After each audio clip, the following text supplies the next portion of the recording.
അതായത് കിരീടം വയ്ക്കാത്ത കുറേ രാജാക്കന്മാരെ കയ്യിലാണെന്ന് ഞങ്ങളെ കയ്യിലാണെന്ന് ഞങ്ങൾ വിചാരിച്ചിരിക്കുന്ന ഒരു സ്ഥലത്ത് തന്നെയായിരുന്നു സിനിമയൊക്കെ. പക്ഷെ ഇപ്പം എന്താന്ന് വെച്ചാൽ ഈ കാലഘട്ടത്തിൽ നമ്മളെ വിരൽത്തുമ്പിലല്ലേ കാര്യങ്ങളുള്ളത്. സാധാരണ മലയാള സിനിമയിലെ ഒരു നടൻ ഇങ്ങനെ ആവണം, അല്ലെങ്കിൽ നടനെ നിലനിർത്തുന്നത് ഈ പ്രേക്ഷകരാണെന്നാണ് ഞാനൊക്കെ കരുതിയത്. ഇത്തരം നിലപാടുകൾ നമ്മൾ ചൂണ്ടിക്കാണ്, അത് വ്യക്തിപരമല്ല. അല്ല, അപ്പം അമ്മ സംഘടനയിൽ ഒരു ജനാധിപത്യ സ്വഭാവം ഇല്ല എന്നാണ് പറയുന്നത്. അത് അവരുടെ പെരുമാറ്റം നല്ലതായതുകൊണ്ട് അവരങ്ങനെ പറയുന്നു. നിങ്ങളതിൻ്റെ മുകളിൽ കയറാഞ്ഞാൽ മതി, എത്രയേ ഉള്ളൂ. നമ്മുടെ വിചാരം, മലയാളികളെ വിചാരം ലോകത്തിൽ ഏറ്റവും വലിയ ആൾക്കാർ നമ്മളാണ്, എന്തോ ഒരു എക്സ്ട്രാ കഴിവുകൾ, അങ്ങനെയൊന്നുമില്ല. അന്ന് KG ജോർജ് ആദാമിൻ്റെ വാരിയിൽ ഇറക്കുമ്പോൾ ഇതേപോലത്തെ കുറേ കമേഴ്ഷ്യൽ സിനിമകൾ ഇവിടെ ഓടി ഹിറ്റ് ഉണ്ടാക്കിയിരുന്നു അന്ന്. അപ്പോൾ അത്തരത്തിലുള്ള സിനിമകൾ ഇനി വേണോ എന്നൊരു ചിന്ത പുതിയ സിനിമ എടുക്കാനും അല്ലെങ്കിൽ ചെയ്യാനും ആഗ്രഹിക്കുന്ന യുവതലമുറയ്ക്ക് ഒരു സംശയം വരില്ലേ? നാടകകാലത്തെന്ന് പറഞ്ഞാൽ എൻ്റെ നാടകങ്ങളുടെ കാലത്ത് നിരന്തരമായിട്ട് നാടകം കളിച്ചുകൊണ്ടിരുന്ന ആളാണ്. എല്ലാ ദിവസവും രാത്രി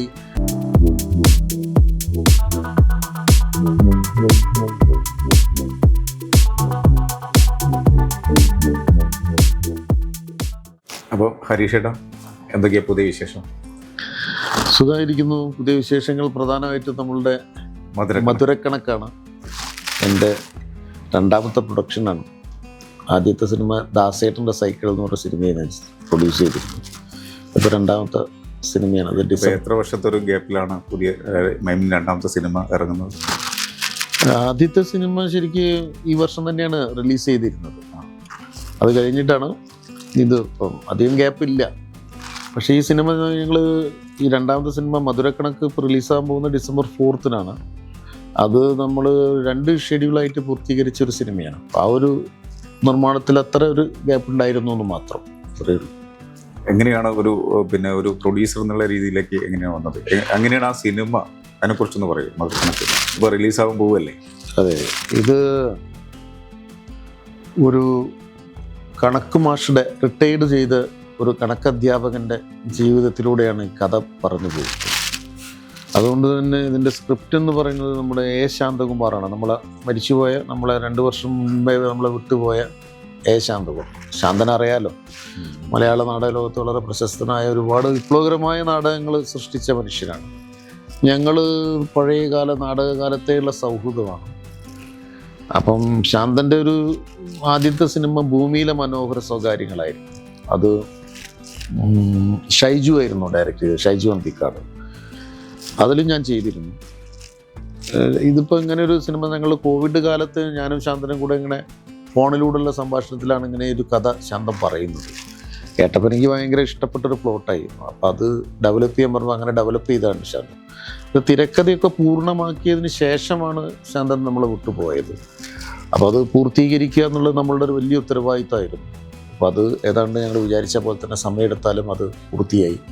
നേരത്തെ ഈ സിനിമ നമ്മൾ തുടങ്ങിയ സമയത്ത് തന്നെ ഒരു പ്രൊഡ്യൂസറായിട്ടാണോ, അതോ സിനിമയുടെ കുറച്ച് കഴിയുമ്പോൾ ആ ആലോചന? ആദ്യം നസീറായിരുന്നു ഈ സിനിമയുടെ പ്രൊഡ്യൂസറായിട്ട് വന്നിരുന്നത്. ഞാൻ ഇതിൻ്റെ ഡയറക്ടർ ശ്യാം എന്ന് പറയും, രാധേഷ് ശ്യാം. അദ്ദേഹം ഒരു 10-30 വർഷമായിട്ട് മലയാള സിനിമയിലെ പ്രൊഡക്ഷൻ കൺട്രോളറായിട്ട് പ്രവർത്തിക്കുന്ന ആളാണ്. അദ്ദേഹത്തിനുള്ളിലൊരു ആഗ്രഹം ഉണ്ടായിരുന്നു, ഇങ്ങനെ ഒരു സംവിധാനം, നല്ലൊരു സാധനം കിട്ടിയാൽ ചെയ്യണമെന്ന്. അത് സത്യത്തിൽ അതിങ്ങനെ ആരോടും പറഞ്ഞിട്ടില്ലായിരുന്നു. ഈ സ്ക്രിപ്റ്റ് കിട്ടിയപ്പോൾ ഞാൻ ശ്യാമ് ഇടയ്ക്ക് വരുന്ന ആളാണ്, നമ്മളെ കൂട്ടത്തിൽ വരുന്ന ആളാണ്. അപ്പോൾ ഈ സാധനങ്ങൾ ഡിസ്കസ് ചെയ്യുമ്പോൾ എന്തുകൊണ്ട് ശ്യാമിനത് ഡയറക്റ്റ് ചെയ്തുകൂടാന്നുള്ള ചോദ്യത്തിന് പുറത്താണ് പുള്ളി അത് തയ്യാറാവുന്നത്. അപ്പോൾ നസീർ അതിലേക്ക് പ്രൊഡ്യൂസ് ചെയ്യാൻ വന്നു. അപ്പോൾ നസീറിന് ചെറിയ ബുദ്ധിമുട്ട് വന്നപ്പോൾ ഞാനും കൂടെ അതിൻ്റെ കൂടെ കൂടാനുണ്ടായിരുന്നു. അങ്ങനെയാണ്. ഈ ജീവിതത്തിലെ കണക്കുകൂട്ടലുകളാണോ ഇതിനകത്ത് പ്രമേയം? അതായത് നമ്മളൊക്കെ രാവിലെ എഴുന്നേൽക്കുമ്പോൾ തന്നെ ഒരുപാട് കണക്കുകൾ കൂട്ടിയിട്ടാണല്ലോ എഴുന്നേൽക്കുന്നത്. പിന്നെ കിടക്കാൻ നേരത്ത് വീണ്ടും തെറ്റിപ്പോയ കണക്കുകളും കുറച്ചൊക്കെ ശരിയായ കണക്കുകളുമായിട്ടാണ് നമ്മൾ വീണ്ടും നാളെ ശരിയാക്കാന്നുള്ളൊരു ചിന്തയോടുകൂടി. അതെ, ആ ചിന്തയുടെ ഭാഗമായിട്ടൊക്കെയാണല്ലോ കിടന്നു വന്നത്. അപ്പം അങ്ങനെയുള്ള ഒരു കൂട്ടലും കിഴിക്കലും ഗുണന പ്രക്രിയയും ഹരണ പ്രക്രിയൻ്റെയൊക്കെ ഇടയിലൂടെ നടന്നു പോകുന്ന ഒരു സ്ക്രിപ്റ്റാണ്. അതുകൊണ്ട് തന്നെ ഈ സ്ക്രിപ്റ്റിൻ്റെ മനോഹാരിതയായിട്ട് ഞാൻ വിശ്വസിക്കുന്നത് എന്താണെന്ന് വെച്ചാൽ, ഇത് നമുക്കറിയാലോ, നമ്മൾ സയൻസ് പഠിക്കുമ്പോഴോ ചരിത്രം പഠിക്കുമ്പോഴോ ഒന്നും അങ്ങനെ നിശ്ചിതമായ ഉത്തരങ്ങളിലേക്കുള്ളൊരു പഠനമല്ലല്ലോ കണക്ക്. കണക്കൊരു കളിയാണല്ലോ. കണക്കിങ്ങനെ നാടകം കളിക്കും പോലെ ഒരു കളിയാണ്. അതിങ്ങനെ ചെയ്ത് വരുമ്പോൾ അവസാനം ഉത്തരം കിട്ടുമ്പോൾ തന്നെ ആ കളിയിൽ പങ്കെടുക്കുന്ന ആൾക്ക് കിട്ടുന്ന ഒരു സന്തോഷമുണ്ട്. അത് മറ്റൊരു സബ്ജക്റ്റിനും കിട്ടാൻ പറ്റാത്തൊരു സാധനം. അങ്ങനെയുള്ളൊരു സന്തോഷമാണ് ഈ കണക്കിൻ്റെ ഏറ്റവും വലിയ മനോഹാരിത. പക്ഷേ ഈ ഉത്തരം കിട്ടിക്കഴിഞ്ഞാൽ ചിലപ്പോൾ പിന്നെയും സംശയം വരും, ഇത് ശരിയാണോ തെറ്റാണോ ശരിയാണോ. അപ്പോഴും വീണ്ടും ഒരു മാഷ് വേണം അതിന് പറയാൻ നമുക്ക്, അല്ലേ? ഇല്ല, ഇങ്ങനെയും പോകാം. അങ്ങനെ പിന്നെ 3-4 വഴികളൊക്കെ ഉണ്ടാവില്ല കണക്ക് എപ്പോഴും ആ ഒരു ഉത്തരത്തിലേക്ക് എത്തിച്ചേരാൻ. അപ്പം അങ്ങനെയൊക്കെ തന്നെയാണ് ഇതിൻ്റെ ഈ സ്ക്രിപ്റ്റിൻ്റെ ഒരു സഞ്ചാരം. ഇതിലെ ക്യാരക്ടറിന്റെ പേര് ഇതൊരു അപ്പുമാഷ് എന്നാണ് ഈ കഥാപാത്രത്തിന്റെ പേര്. എന്നെ കൂടാതെ ഒരുപാട് നടീനടന്മാർ ഇതിൽ പങ്കെടുക്കും. കോഴിക്കോടിലെ ഒരുപാട് കലാകാരന്മാരൊക്കെ ഉപയോഗിച്ചുകൊണ്ടുള്ള ഒരു കോഴിക്കോടുണ്ട്, അല്ലാത്തവരുണ്ട്, എല്ലാവരും ഉണ്ട്. ഇപ്പൊ ഇന്ദ്രൻ സേട്ടനുണ്ട്, നിഷ സാരംഗുണ്ട്, പിന്നെ ഹരീഷ് കണാരനുണ്ട്, നിർമ്മൽ പാലാഴി, സെന്തിൽ കൃഷ്ണ, അവരൊക്കെ പ്രധാന കഥാപാത്രങ്ങൾ ചെയ്യുന്നതാണ്. ഇപ്പൊ ഇത് കൂടാതെ എൻ്റെ മകൻ വിഷ്ണു പേരടി ഒരു പ്രധാന കഥാപാത്രത്തെ ചെയ്യുന്നുണ്ട്. അങ്ങനെയൊക്കെ ഒരുപാട് ആളുകൾ തയ്യാറായപ്പോൾ തന്നെ മകനെ അഭിനയിപ്പിക്കാന്നുള്ള ഒരു അതോ പിന്നീട് സാഹചര്യം പോലെ വന്നതാണോ? അതായത് ഇത് ശാന്തൻ സെലക്ട് ചെയ്തതാണ് സത്യത്തിൽ വിഷ്ണുവിനെ, ഞാനല്ല സെലക്ട് ചെയ്തത്. അത് ഈ സ്ക്രിപ്റ്റിൻ്റെ ആദ്യ വായനയിൽ തന്നെ മറ്റൊരാളെ എന്തിനാണ് ആലോചിക്കുന്നത്, ഇവിടെ തന്നെ ഉണ്ടല്ലോ എന്ന് പറഞ്ഞ ശാന്തനാണ് പറഞ്ഞത്. അങ്ങനെയാണ് വിഷ്ണു ഇതിലേക്ക് വരുന്നത്. വിഷ്ണു അത് പൂർത്തീകരിക്കാൻ പറ്റുമോ, നാം പുറത്ത് ആയതുകൊണ്ട് യുക്കെയിലൊക്കെ ആയതുകൊണ്ട് സംശയം ഉണ്ടായിരുന്നു. പക്ഷെ അത് 2 ഷെഡ്യൂളായപ്പോഴേ അത് ഭംഗിയായിട്ട് അത് പൂർത്തീകരിക്കാൻ പറ്റി എന്നുള്ളതാണ് ഒരു സന്തോഷം. അച്ഛനെ പോലെ നല്ലൊരു നടൻ തന്നെയാണ് വിഷ്ണു. അത് ഞാനല്ല പറയേണ്ടത്, നാട്ടുകാരാണ് പറയുന്നത്. 4-ാം തീയതിക്ക് ശേഷം നമുക്കത് അതെ. പിന്നെ എൻ്റെ രണ്ടാമത്തെ മകനും എൻ്റെ ആദ്യത്തെ പടത്തിൽ അഭിനയിച്ചിട്ടുണ്ട്, വൈദി എന്ന് പറയും അയാളുടെ പേര്. ഇവരെന്തെന്ന് വെച്ചാൽ ഇവർ ചെറുപ്പം മുതലേ കാണുന്നതാണല്ലോ. നമ്മുടെ വീട് എന്നൊക്കെ പറഞ്ഞ ഒരു റിഹേഴ്സൽ ക്യാമ്പിൻ്റെ ഒരു പൂരം നടക്കുന്ന സ്ഥലങ്ങളാണ്. അപ്പോൾ അവർ കാണാത്ത ആൾക്കാരില്ല, സ്ക്രിപ്റ്റ് വായനയാണെങ്കിലും റിഹേഴ്സലാണെങ്കിലും. അപ്പോൾ ഈ ശാന്തനൊക്കെ തന്നെ അവൻ എടുത്ത് നടന്ന ആൾക്കാരാണ്. അപ്പോൾ ചെറുപ്പം മുതലേ ഇവർ ഈ തട്ടകത്ത് തന്നെ വളർന്നവരാണ്. അപ്പോൾ അതുകൊണ്ട് അവർക്കിതൊരു പുതുമയല്ല. എന്നെ സംബന്ധിച്ചിടത്തോളം അതുകൊണ്ട് അവരൊരു മക്കളായിട്ടോ പുതിയ ആക്ടേഴ്സായിട്ടൊന്നും തോന്നാറില്ല, ഒരു കോ ആക്ടേഴ്സായിട്ട് തന്നെ തോന്നാറുള്ളൂ. ഈ മക്കളൊക്കെ ചെറുപ്പം കുഞ്ഞുനാൾ മുതൽ തന്നെ അഭിനയിക്കാറൊക്കെ ഉണ്ടാവും. ഇതിലൊക്കെ തന്നെ വളരുന്ന ആൾക്കാരല്ലോ, സ്വാഭാവികമായിട്ട് ഇത്തരം പരീക്ഷണങ്ങൾ ധാരാളം നടക്കുമല്ലോ സ്കൂൾ കാലഘട്ടങ്ങളിലൊക്കെ. പിന്നെ രണ്ടാമത്തെ മോനൊക്കെ ഇപ്പോഴും ബാംഗ്ലൂരാണ് അവൻ പഠിക്കുന്നത്, ഫൈനൽ ഇയറാണ്. അവിടെ തിയേറ്ററിൽ സജീവമാണ്, ആഷ്മി തിയേറ്ററിലൊക്കെ. ഈ കോഴിക്കോടിലെ കലാകാരന്മാരെ കുറിച്ച് പറഞ്ഞത് ഹരീഷ് കണാരൻ. അപ്പം അദ്ദേഹം ഇതിനകത്ത് നല്ലൊരു കഥാപാത്രം ചെയ്യുന്നു. ഇപ്പം പുതിയൊരു വാർത്തയ്ക്ക് അദ്ദേഹത്തെക്കുറിച്ച് വരുന്നുണ്ടല്ലോ. അപ്പം അതിൻ്റെ ഒരു നിജസ്ഥിതി എന്താണ് ആക്ച്വലി? അല്ല, അതിൻ്റെ നിജസ്ഥിതി എന്താണെന്ന് നമുക്കറിയില്ല. അയാളാണല്ലോ വെളിപ്പെടുത്തിയത്. നമ്മളെ പ്ലാറ്റ്ഫോമിൽ നിന്ന് വെളിപ്പെടുത്തിയെന്ന് മാത്രമല്ല, അത് നമുക്കതിൽ പ്രത്യേകിച്ച് ഇതൊന്നും റോളുകളും മധുരക്കണക്കിൻ്റെ ഒരു പ്രൊമോ ഒരു സമയത്താണത്. അതെ, അദ്ദേഹം ഒരു പ്ലാറ്റ്ഫോമിൽ അദ്ദേഹം പറഞ്ഞു. ഒരു നടീനടന്മാരൊക്കെ അങ്ങനെയാണല്ലോ, സാധാരണ അവർക്കൊരു പ്ലാറ്റ്ഫോം കിട്ടുമ്പോഴാണല്ലോ പലതും പറയുക. അത്രയേ ഉള്ളൂ. അല്ലാതെ ഇത്തരത്തിൽ സാധാരണ മലയാള സിനിമയിലെ ഒരു നടൻ ഇങ്ങനെ ആവണം, അല്ലെങ്കിൽ നടനെ നിലനിർത്തുന്നത് ഈ പ്രേക്ഷകരാണെന്നാണ് ഞാനൊക്കെ കരുതിയിട്ടുള്ളത്. പക്ഷേ ഇപ്പം മനസ്സിലാവുന്നത് സിനിമ മേഖലയിലുള്ള ചില വ്യക്തികളെ, പ്രൊഡക്ഷൻ കൺട്രോളേഴ്സ് ആവാം, അല്ലെങ്കിൽ മറ്റുള്ള ടെക്നീഷ്യൻസ് ആവാം, ഇവരൊക്കെ വിചാരിച്ച ഒരു നടനെ ഇല്ലാതാക്കാനും ഉണ്ടാക്കാനും സാധിക്കും. ആ ഒരു അവസ്ഥയിലേക്ക് എത്തിയിട്ടുണ്ട്. അതൊക്കെ പിന്നെ കുറേ അങ്ങോട്ടും ഇങ്ങോട്ടുമാണ്. അതിപ്പം അങ്ങനെയാണെന്ന് വെച്ചാൽ സിനിമ പണ്ട് മുതലേ ഇങ്ങനെയൊക്കെ തന്നെയാണ്. അങ്ങനെ കുറേ ഇപ്പം പുറത്തേക്ക് വരുന്നതാണോ ഇത്തരം വിഷയങ്ങൾ?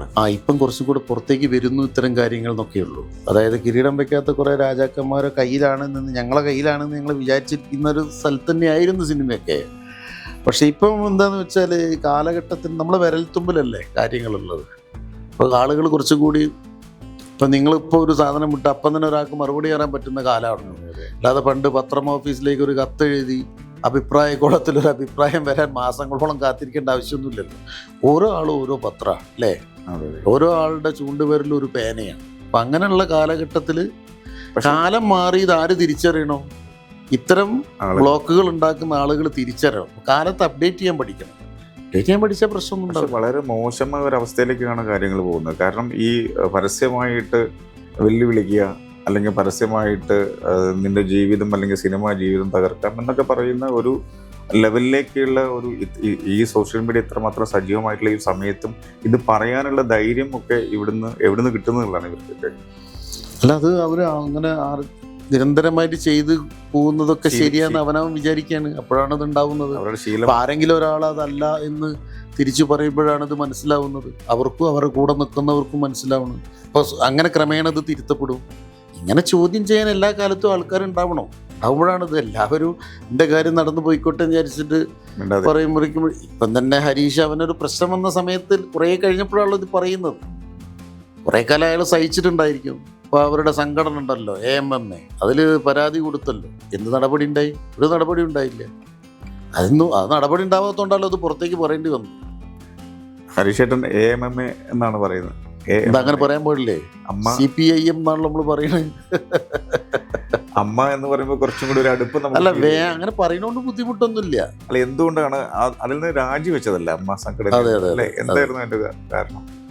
അതിന്റെ പ്രവർത്തന രീതി ശരിയല്ല. അതിപ്പോ നാട്ടുകാർക്ക് മുഴുവൻ അറിയുന്ന കാര്യമല്ലേ. അതിൽ യാതൊരു വിധത്തിലുള്ള ഒരു സംഘടനാപരമായിട്ടുള്ള യാതൊരു സ്വാതന്ത്ര്യങ്ങളും ഇല്ലാത്ത സംഘടനയിൽ വളരെ നമ്മളെ മഹാനടന്മാരൊക്കെ ഇരിക്കുന്ന ഒരു സംഘടന ശരിയല്ല എന്ന് പറയാൻ പറ്റുമോ? പ്രവർത്തനം മഹാനടന്മാര് നടിക്കുമ്പോൾ മാത്രല്ലേ മഹാനടന്മാര്. അവരെ വീട്ടിൽ പോയിരിക്കുമ്പോൾ ഒരു മഹാനടനാണോ? അങ്ങനെയൊന്നും ഇല്ലെന്ന്. അല്ല, അത്രയും അനുഭവ സമ്പത്ത് അഭിനയത്തിന്റെ കാര്യത്തിലാണെങ്കിലും അഭിനയത്തിന്റെ കാര്യത്തിൽ അനുഭവ സമ്പത്ത് അവര് സിനിമയിൽ കാണിക്കണോ? അത് നമ്മൾ അംഗീകരിക്കുന്നുണ്ടല്ലോ. സംഘടനാപരമായി കാണിക്കാത്തതുകൊണ്ട് അംഗീകരിക്കൂല. മഹാനടന്മാര് മഹാസംഘടനാ പ്രവർത്തകരല്ല, അത്രയേ ഉള്ളൂ. ഈ അമ്മ സംഘടനയിൽ നിന്ന് രാജിവെച്ചിട്ടും ഹരീഷേട്ടന് സിനിമകൾ കിട്ടുന്നുണ്ട്. അത് ചില ആളുകളുടെ ഹരീഷേട്ടനിൽ ഒരു നടനെ ഈ പറയുന്ന എല്ലാവരും അല്ലെങ്കിൽ പ്രേക്ഷകർ ഓൾറെഡി അംഗീകരിച്ചിട്ടുണ്ട്. ഈ സംഘടനയിലുള്ള ബാക്കിയുള്ള ആളുകളൊക്കെ അംഗീകരിച്ചതിന്റെ ഭാഗമായിട്ട്. അതായത് ഞാനിപ്പോൾ ഓൾറെഡി ഇവിടെ പുറത്തുള്ള സിനിമകളാണല്ലോ ചെയ്യുന്നത്. തമിഴും തെലുങ്കും ഒക്കെയാണ് കൂടുതൽ ചെയ്യുന്നത്. മലയാളത്തിൽ ഇപ്പോൾ ഞാൻ ചെയ്തത് നല്ല അത് ചില വ്യക്തികൾ എടുത്തു പറയണം. ഇപ്പോൾ മോഹൻലാൽ അദ്ദേഹം ഈ സംഘടനയിലെ പ്രസിഡൻ്റ് ആയിരിക്കുമ്പോഴാണ് ഞാൻ അവിടെ നിന്ന് രാജിവെക്കുന്നത്. അതിനുശേഷമാണ് ഞാൻ അദ്ദേഹത്തിൻ്റെ കൂടെ 2 സിനിമകൾ, ഒന്നല്ല 2 സിനിമകളിൽ പ്രധാന വില്ലൻ വേഷം ചെയ്യുന്നത്. അദ്ദേഹത്തിന് വേണമെങ്കിൽ ആ സ്ക്രിപ്റ്റ് കിട്ടുമ്പം തന്നെ അല്ല ഹരീഷനൊന്ന് ഒഴിവാക്കിയേക്കെന്ന് പറയാം. പക്ഷെ അദ്ദേഹം അത് പറഞ്ഞിട്ടില്ല, അദ്ദേഹം അത് ചെയ്യൂല. അത് അദ്ദേഹത്തിൻ്റെ ക്വാളിറ്റി, അദ്ദേഹത്തിൻ്റെ മാത്രം ക്വാളിറ്റി. അതുകൊണ്ടാണ് മാത്രം അങ്ങനെ ഉള്ള വ്യക്തികളുടെ ഉണ്ടാവും.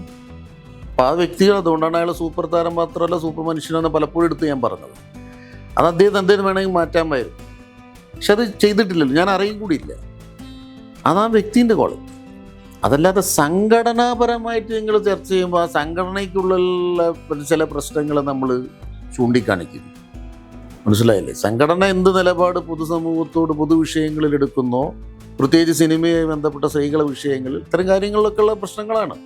അപ്പം അത്തരം നിലപാടുകൾ നമ്മൾ ചൂണ്ടിക്കാണ്, അത് വ്യക്തിപരമല്ല. അല്ല, അപ്പം അമ്മ സംഘടനയിൽ ഒരു ജനാധിപത്യ സ്വഭാവം ഇല്ല എന്നാണ് പറയുന്നത്. ഉണ്ടോ? അല്ല, നിങ്ങളിവിടെ ജീവിക്കുന്ന ആളല്ലേ, നിങ്ങൾ ഇവിടെ ശ്രദ്ധിച്ചല്ലേ? ചൂണ്ടിക്കാണിക്കുമ്പോൾ അത് തിരുത്തപ്പെടാനോ അല്ലെങ്കിൽ തിരുത്താനുള്ള ഒരു മനസ്സ് അതിനകത്തുള്ള ആളുകൾക്ക് ഇല്ല എന്നുള്ളൊരു തോന്നലുണ്ട്. അല്ല, ഉണ്ടോ? നിങ്ങളിവിടെ ജീവിക്കുന്ന ആളല്ലേ, നിങ്ങൾ ഈ ഒരു പ്രവർത്തന രീതികളൊക്കെ കണ്ടല്ലേ? എന്തെങ്കിലുമൊക്കെ ഉണ്ടെങ്കിൽ എന്നെ ഒന്ന് പറഞ്ഞു തരൂ, എനിക്കൊന്ന് പറഞ്ഞു, ഞാനത് അംഗീകരിക്കാനുള്ളതാണെങ്കിൽ. ഒരുവിധം എല്ലാ പ്രശ്നങ്ങളും അവർ ഇടപെടുന്നുണ്ട്. എന്തെല്ലാം ഇടപെട്ടു? ഏതെങ്കിലും ഒരു പ്രശ്നത്തിൽ ഇടപെട്ടത്? ഹേമ കമ്മീഷൻ റിപ്പോർട്ടിൽ എന്തായിരുന്നു അവരുടെ നിലപാട്? അത് കോടതിയിലുള്ള കാര്യങ്ങളും കോടതിയിലല്ലല്ലോ. ഹേമ കമ്മീഷൻ റിപ്പോർട്ട് പുറത്തു വന്നപ്പോൾ എന്തായിരുന്നു അവരുടെ നിലപാട്? അല്ല, അതിന് കൃത്യമായിട്ട് മോണിറ്റർ ചെയ്യാനുള്ള സംവിധാനങ്ങളും അല്ലെങ്കിൽ അത്തരത്തിലുള്ള എല്ലാ കാര്യവും അങ്ങനെ പറഞ്ഞിരുന്നാൽ പോലെ മനുഷ്യൻ അല്ല, എല്ലാ കാര്യങ്ങളും അങ്ങനെ പറഞ്ഞിരുന്നാൽ പോലെ മനുഷ്യൻ എല്ലാം മോണിറ്റർ ചെയ്യാൻ സംവിധാനം ഉണ്ടെന്ന് പറഞ്ഞാൽ പിന്നെ പ്രതിപക്ഷം എന്തിനാണ് ഭരണപക്ഷത്തെ വിമർശിക്കുന്നത്? കൂടെ അത് മോണിറ്റർ ചെയ്യാനുള്ള സംവിധാനം അവിടെ ഉണ്ടല്ലോ. IAS ഉദ്യോഗസ്ഥന്മാരും IPS ഉദ്യോഗസ്ഥന്മാരും ഒക്കെ ഉണ്ടല്ലോ. പക്ഷേ എന്നും നിയമസഭയിൽ നമ്മൾ കാര്യങ്ങൾ ഉന്നയിക്കുന്നത് അതും മറ്റൊരു സംവിധാനമാണ്. പലപ്പോഴും പത്രപ്രവർത്തകരോട് എന്തിനാണ് പല കാര്യങ്ങളും പറയുന്നത്, ചൂണ്ടിക്കാണിക്കുന്നത്? ഇതിങ്ങനെ ഒരു ചക്രമല്ല. ഈ ചക്രത്തിനുള്ളിൽ കിടന്നിട്ട് ഇങ്ങനെ തിരിഞ്ഞ് ചോദ്യം ചെയ്തും വലിഞ്ഞും ഇറിഞ്ഞുമാണല്ലേ നമ്മളിതിനെ മുന്നോട്ട് കൊണ്ടുപോകേണ്ടത്. അപ്പം നിലപാടുകൾ പ്രത്യേകിച്ച് സംഘടനാപരമായ വ്യക്തികളെയല്ല പറയുന്നത്. വ്യക്തികൾ നിങ്ങൾ മിണ്ടിയാൽ എന്താ, മിണ്ടിയില്ലെങ്കിൽ ഒരു സംഘടന പ്രത്യേകിച്ച് ഒരു സമൂഹത്തിൽ നിൽക്കുമ്പോൾ അതിൻ്റെ ഉത്തരവാദിത്തങ്ങൾ കാണിക്കാത്തപ്പോൾ അത് ചോദ്യം ചെയ്യും. ഈ ലാലേട്ടനെ കുറിച്ച് പറയുമ്പോൾ ലാലേട്ടനെ കൂടെ അഭിനയിക്കുമ്പോഴുള്ള ഒരു എക്സ്പീരിയൻസ് ഒക്കെ എന്തൊക്കെയാണ്? കാരണം നമ്മളൊക്കെ ഒരുപാട് ആരാധിക്കുന്ന ഒരു വലിയൊരു നടനാണ്.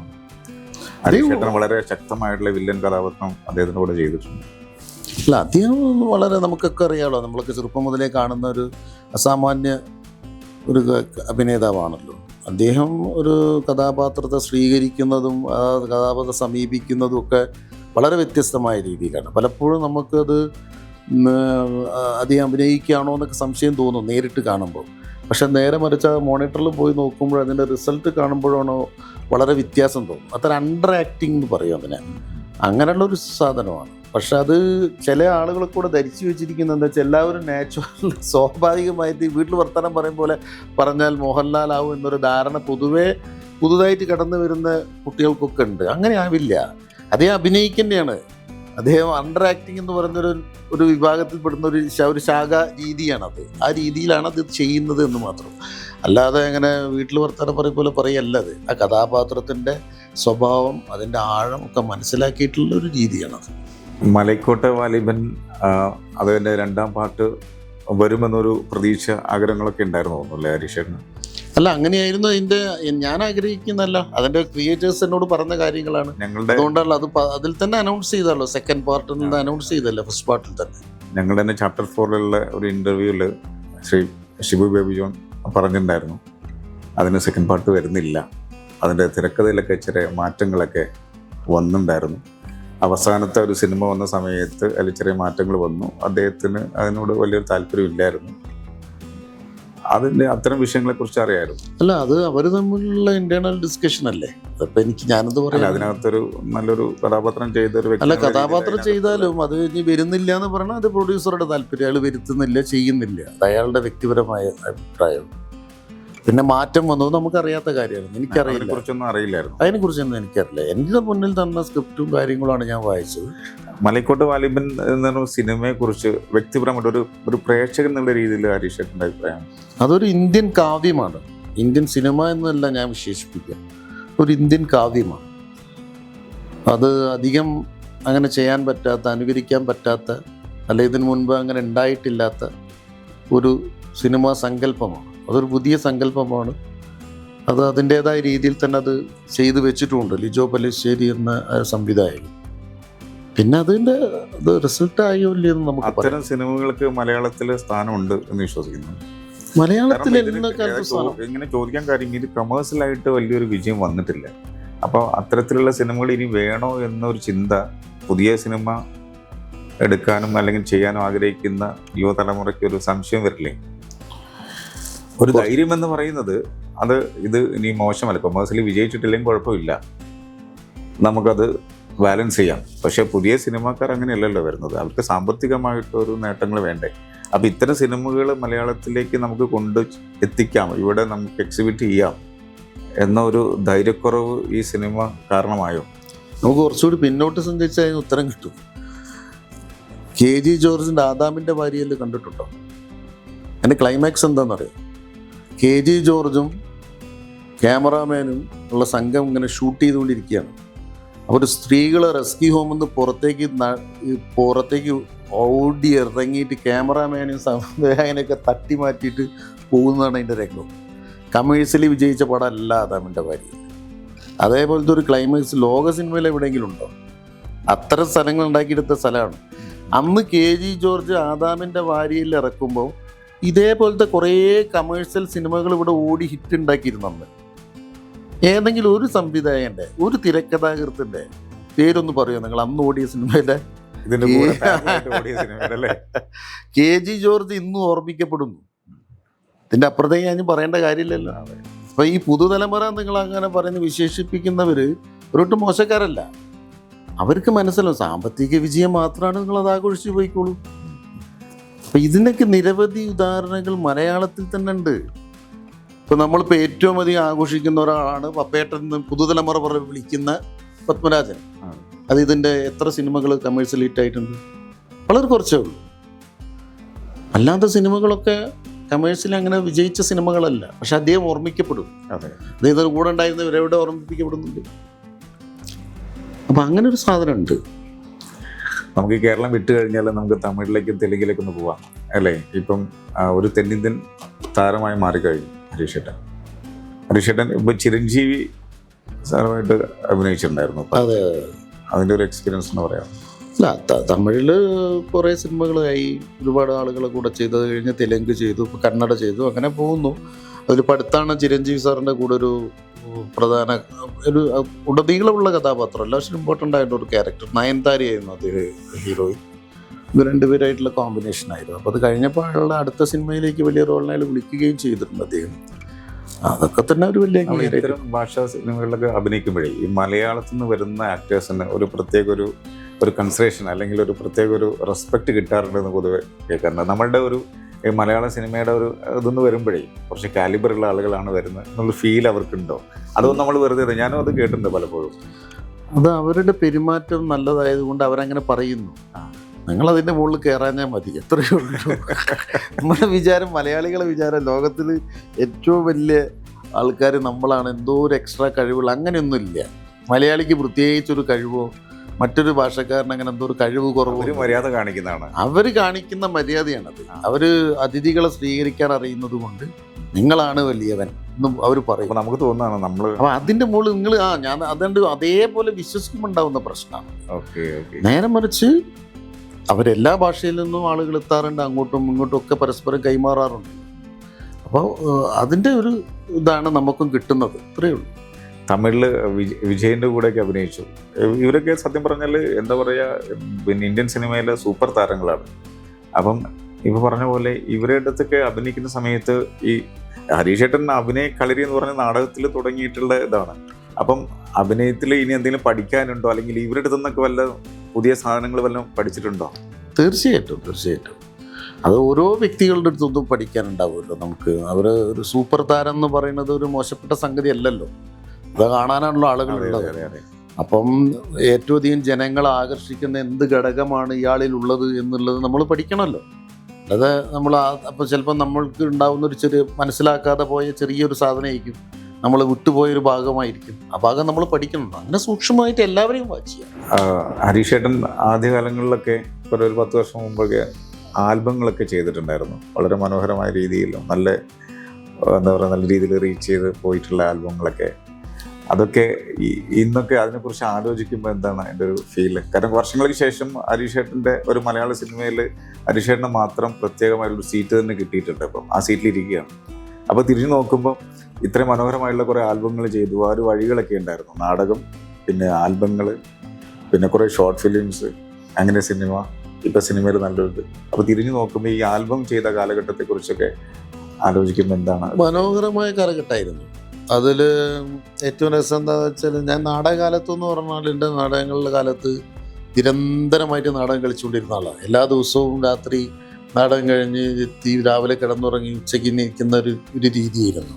എന്നും പണിയുണ്ടായിരുന്നു. അത് കഴിഞ്ഞിട്ടാണ് സീരിയൽ രംഗത്തെത്തുന്നത്. സീരിയൽ രംഗത്തെത്തിയപ്പോൾ അവിടെ ബിസിയായിരുന്നു. ആ സീരിയൽ രംഗത്ത് നിൽക്കുമ്പോഴാണ് ഈ ആൽബം പരിപാടികളിലേക്ക് ഇറങ്ങുന്നത്. ആദ്യം ഒരു കൊടുങ്ങല്ലൂർ അമ്മയുടെ ഒരു ആൽബത്തിനാണ് എന്നെ വിളിച്ചത്. പക്ഷെ അപ്പം ഞാനത്ര താല്പര്യം കാണിച്ചില്ലായിരുന്നു, എനിക്ക് അങ്ങനെ ചെയ്യാൻ പറ്റുമെന്ന് അറിയാത്തതുകൊണ്ട്. പക്ഷെ അവർ നിർബന്ധിച്ചതിൻ്റെ ഭാഗമായിട്ടാണ് പോയത്. നിർബന്ധിച്ചപ്പോൾ അവർക്ക് ഇഷ്ടമായി. തുടർച്ചയായിട്ട് ഒരുപാട് ആൽബങ്ങൾ വന്നു. അതിലേതാണ്ട് എല്ലാം വൻ ഹിറ്റുകളായിരുന്നു. അപ്പം ആ സമയത്ത് ഒരു ദിവസം 2-3 പാട്ടൊക്കെ അഭിനയിച്ച് ഒരു പാട്ടിന് ഇത്ര പൈസ എന്നൊക്കെ പറഞ്ഞ് വാങ്ങിയിട്ട് നല്ല രീതിയിൽ പോയിരുന്ന കാലഘട്ടം. അപ്പം നമുക്ക് ഭയങ്കര ഹാപ്പി, നല്ല പൈസയൊക്കെ കിട്ടി, നല്ല കോമറും സ്റ്റൈലിലൊക്കെ അഭിനയിച്ചു. അതെ അതെ, കോമരമായിട്ടും അല്ലാതെയും എല്ലാം അതിൻ്റെതായ കോസ്റ്റ്യൂംസും കാര്യങ്ങളും. അന്ന് ഒരു CD വിൽപ്പനേൻ്റെ ഒക്കെ കാലഘട്ടമാണ്. അപ്പം അതിൻ്റെയൊക്കെ CD ലക്ഷക്കണക്കിന് CD കോപ്പികളൊക്കെ വിറ്റുപോയതാണ്. അപ്പോൾ പൊതുവെ ജനങ്ങൾക്ക് ഭയങ്കര ഇഷ്ടമായിരുന്നു. അപ്പം അങ്ങനെ ഞാനും അത് കുറേ തുടർന്നു. ഇപ്പൊ ഏതാണ്ട് അങ്ങനത്തെ ആൽബം പരിപാടികളൊന്നും ഇല്ലല്ലോ. അപ്പോൾ ഒരു നടൻ എന്നുള്ള രീതിയിൽ ഒരു വളരെ നടൻ എന്ന രീതിയിൽ അതും ഭയങ്കര ആസ്വദിക്കും. അത് നൃത്തമല്ലേ, ഡാൻസ് അല്ലേ, പ്രത്യേകിച്ച് അറിയാവുന്ന പണിയാണല്ലോ. അല്ല, അപ്പൊ അതിൽ കുറെ അഭിനയ സംബന്ധമായ ആംഗികമായ അഭിനയ സംബന്ധമായ കാര്യങ്ങൾ ധാരാളമുള്ള സംഭവമില്ല. വരികൾക്കനുസരിച്ച് തന്നെയാണ് അതിൽ അഭിനയം കാര്യങ്ങളൊക്കെ പോകുന്നത്. അപ്പം അതും വളരെ ആസ്വദിച്ചിട്ട് തന്നെ ചെയ്യാറ്.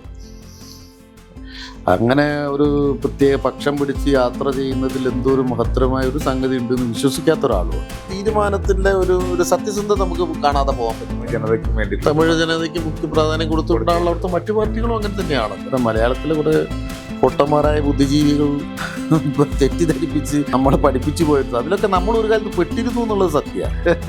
ജനം തീരുമാനിക്കട്ടെ.